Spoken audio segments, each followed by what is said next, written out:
Start, please. Yes. Good evening, everyone. I'll be presenting an interesting case of a short, hyperpigmented adolescent who presented with cyclical abdominal pain.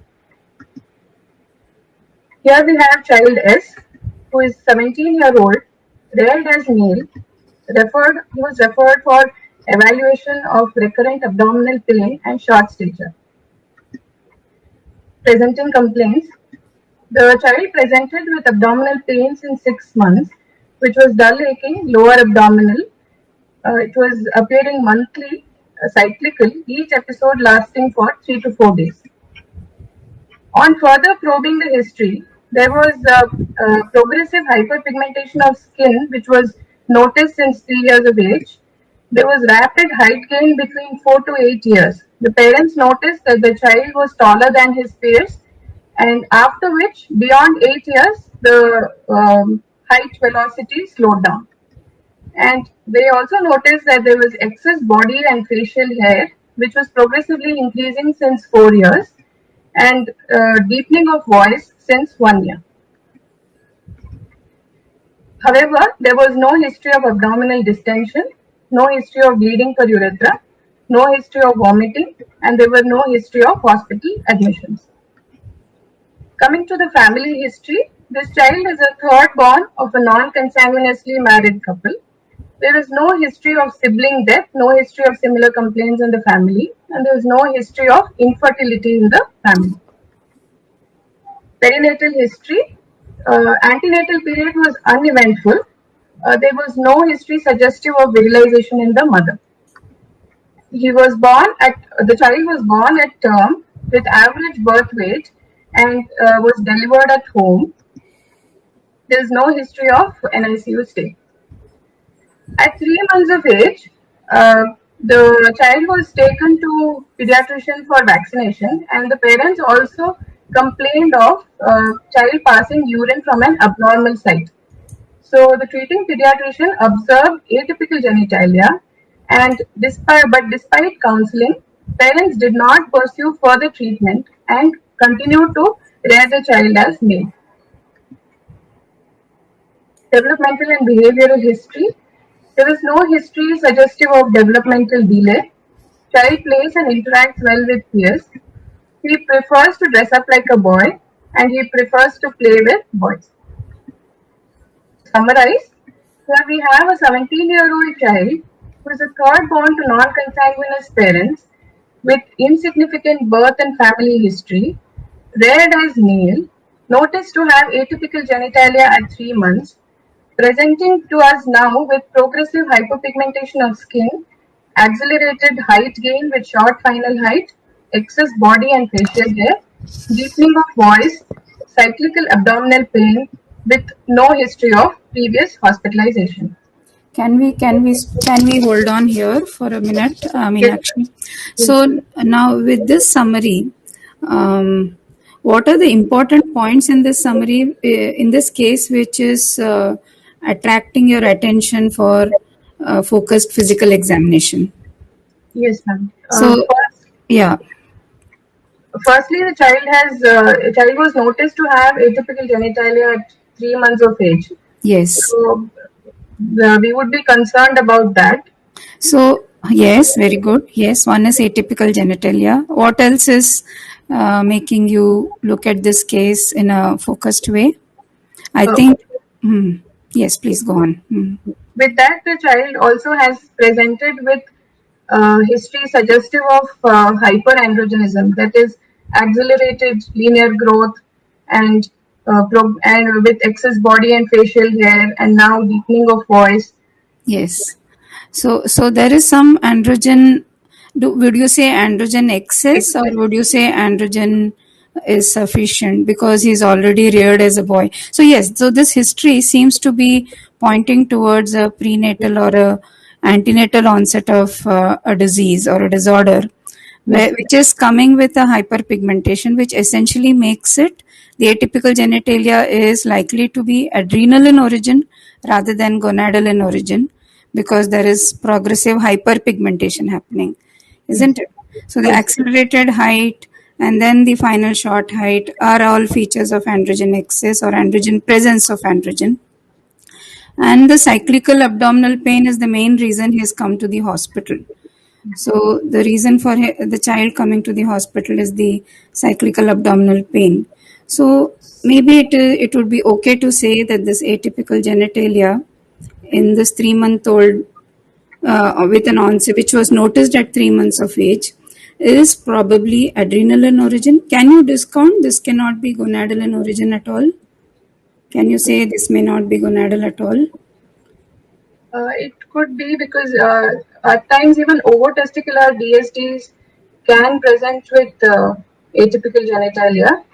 Yeah, so conditions where adrenal and gonadal disorders occur together, for example, some of your steroidogenic factor 1 deficiency where adrenal affection as well as gonadal dysgenesis could be there, but they may have an associated adrenal issue. So the hyperpigmentation makes us think in terms of probably an adrenal alone or an adrenal with gonadal kind of a problem which this child could be having. Do you agree with that? Do you Yes. agree with that? Yeah. Okay. Okay, let's proceed. So with this history, we would like to do a focused examination. The child was active, alert, oriented. Vitals were normal. Especially, I want to highlight on the blood pressure. Blood pressure was 112 by 64 millimeters mercury, which was at the 50th percentile. On examination, we noticed hyperpigmentation. There was acne over face. There was hirsutism with Ferryman-Galway score of 20. Limbs were normal. Systemic examination was normal.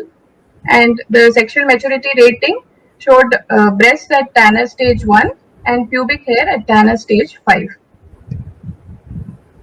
On genital examination, gonads were not palpable. There was complete labial fusion with scrotalization of labia. Phallic size was 6 centimeters with a single opening at the base of the phallus, indicating Prader stage 4. The child's anthropometry weight was 41.5 kg, which is at the 10th percentile.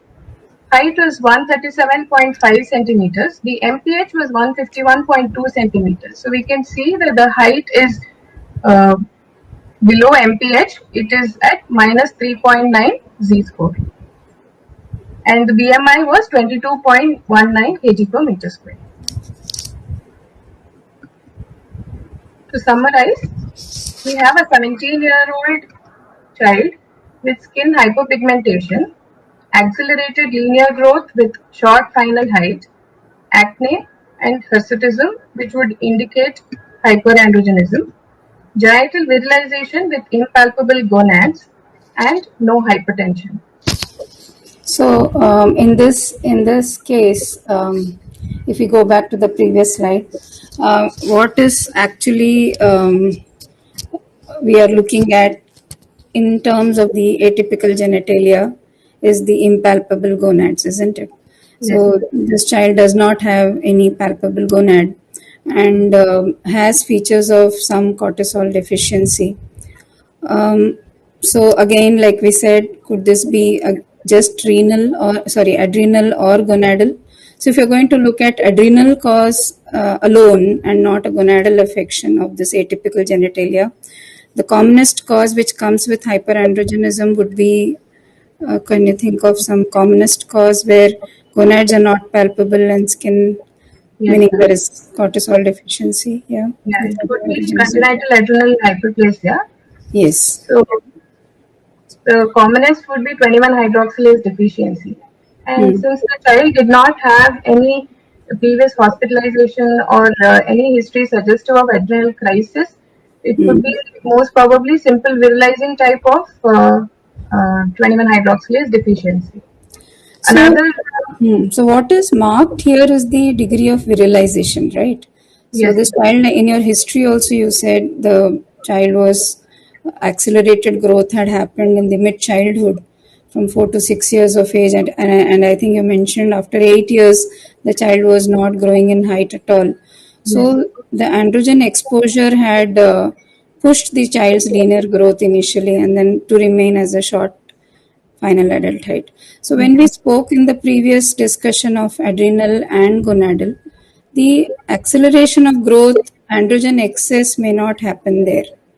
So the fact that if you spoke of any adrenal plus gonadal dysgenesis kind of scenarios, they may not have an androgen excess which would accelerate the linear growth and cause typical virilization like this.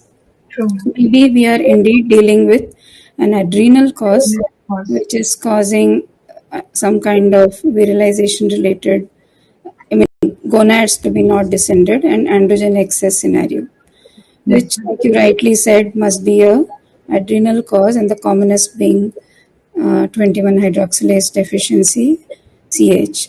Why did you mention about hypertension in your summary? Anything you were Yes, looking ma'am. at? Another close DD for us would be 11 beta hydroxylase deficiency, because in this there will be hypertension. Though this child, as of now, has does not have hypertension, but sometimes it can be late. And even 11 hydroxylase deficiency, we do see virilization and atypical genitalia Yes. and androgen excess. So, from this summary, are you thinking of DSD or a CH which is XX or an XY from this summary? Most probably it is XX DSD, because XY coming with cyclical abdominal pain is unlikely. It is rare. Uh, it can happen sometimes with over-testicular DSD with both ovaries and 45X0 and 46XY, but that is quite rare. So, since the child has presented to us with cyclical abdominal pain, and as the child was noticed to have atypical genitalia at birth and virilization and androgen excess, putting all this together, I think we are looking at a case of 46XX DSD. So, can we have an XY who could, CH, I mean, who could be undervirilized and has, say, cortisol deficiency and presents with these features? What would be not there? Maybe we are assuming that cyclical abdominal pain has got something to do. What are you thinking of when you're saying cyclical abdominal pain in this child? The virilization may not be to this extent. Say 3 beta hydroxysteroid dehydrogenase deficiency can present even in a 46XY with atypical genitalia, but Correct. it will be an undervirilized male. Yes. He can present with accelerated linear growth, but we may not see hirsutism. So, yeah, you're right. In the sense, they may not go virilize so beautifully if it was an XY-DSD, yes. So, if you're saying XY-DSD, maybe you're thinking in terms of a 3 beta HSD. Maybe though that would be a very rare possibility. Any other XY-DSD or XY-CAH can present like this? Can we think of any other CAH which can present like this? 17 beta hydroxysteroid dehydrogenase can present with virilization, ma'am, but again, the androgen excess is unlikely there. Yeah. So the cortisol deficiency, which is being seen as your hyperpigmentation, the impalpable gonads, and the hyperandrogenism, when we put together, it is like a 46XX DSD, most likely a CH, yeah, 46XX CH. Less likely to be an XY CH, like we mentioned, though 3 beta HSD, the mild forms, can have some degree of virilization both in girls and in boys.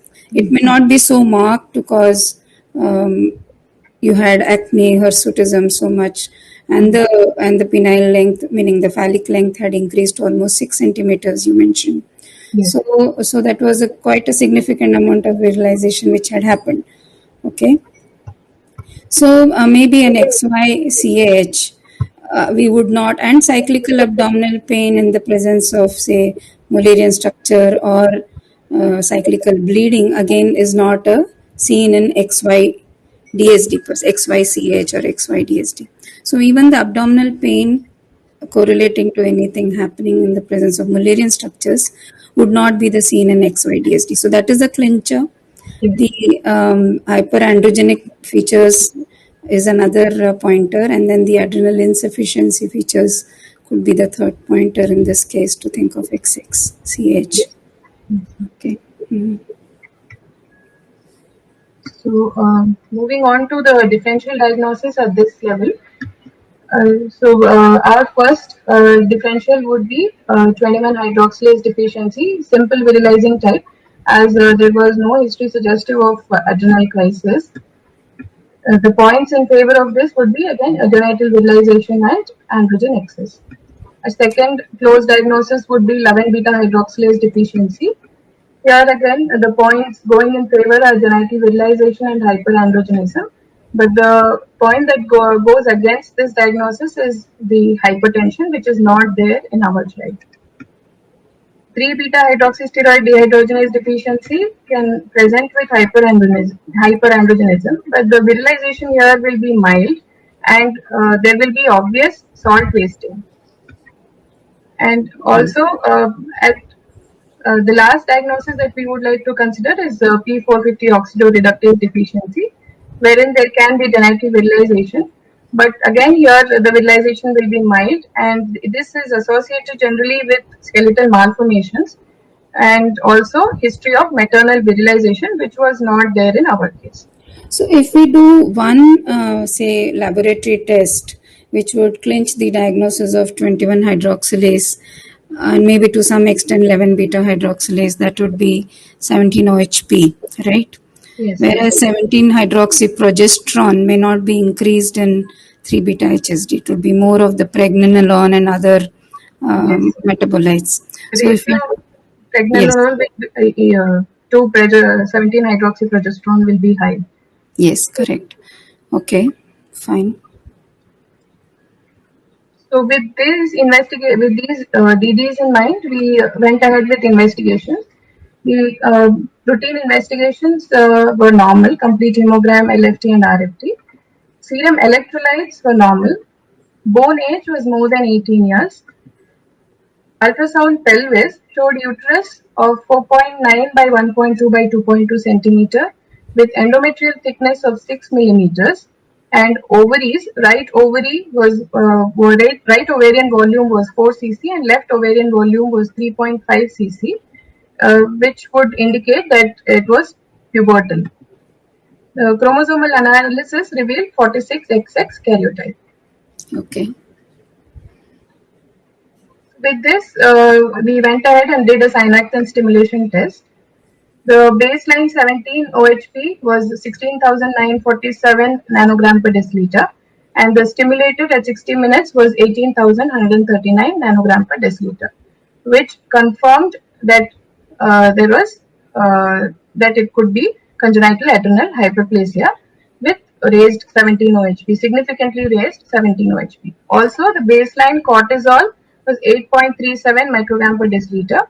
But 60-minute cortisol was 7.16 microgram per deciliter, indicating that there is poor adrenal reserve. So maybe just a point about the synaptin stimulation test. Is it like a protocol that you do in all cases? Some places do the full steroid profile, maybe the stimulated levels of cortisol and 17-OHP at the time of diagnosis as a completeness of approach.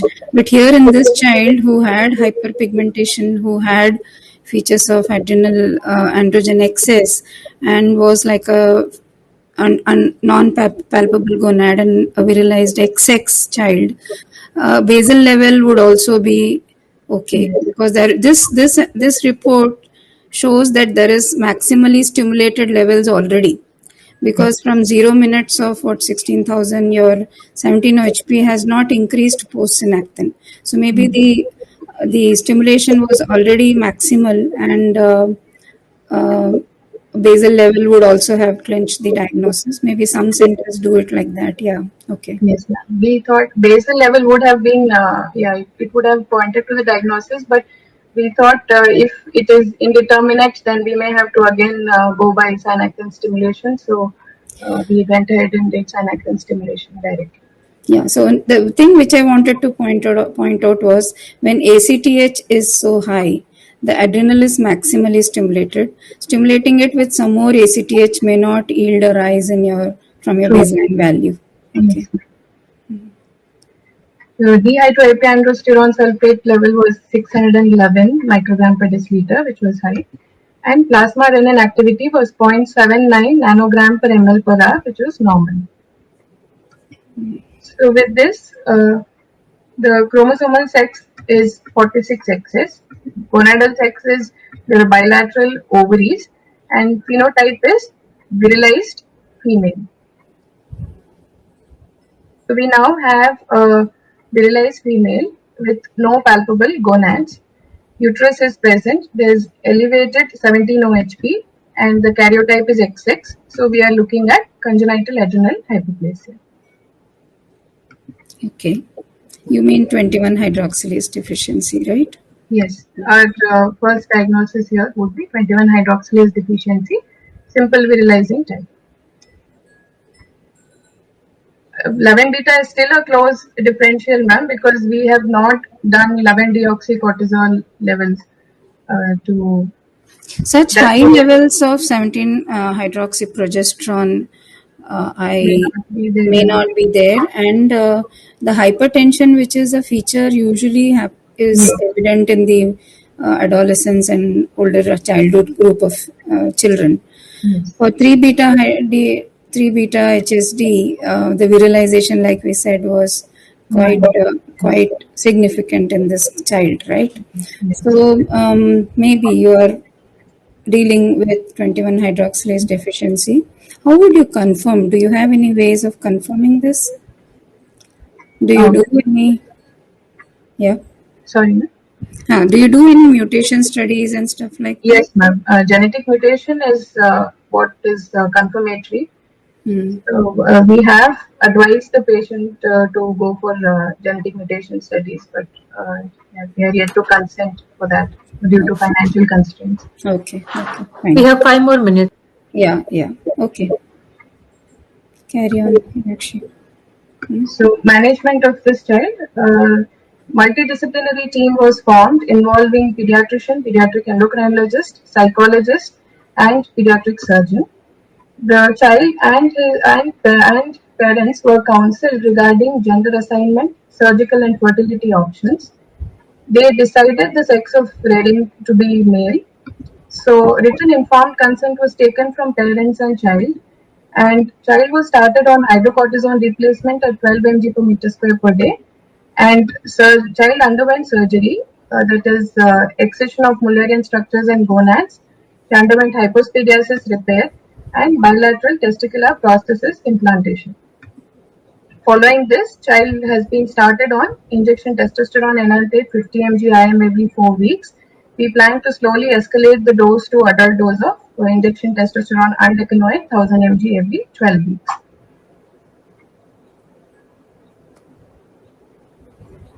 So briefly discussing about 21 hydroxylase deficiency, it is most common form of congenital adrenal hyperplasia. The incidence is 1 in 15,000 live births. 95% of congenital adrenal hyperplasia is constituted by 21 hydroxylase deficiency.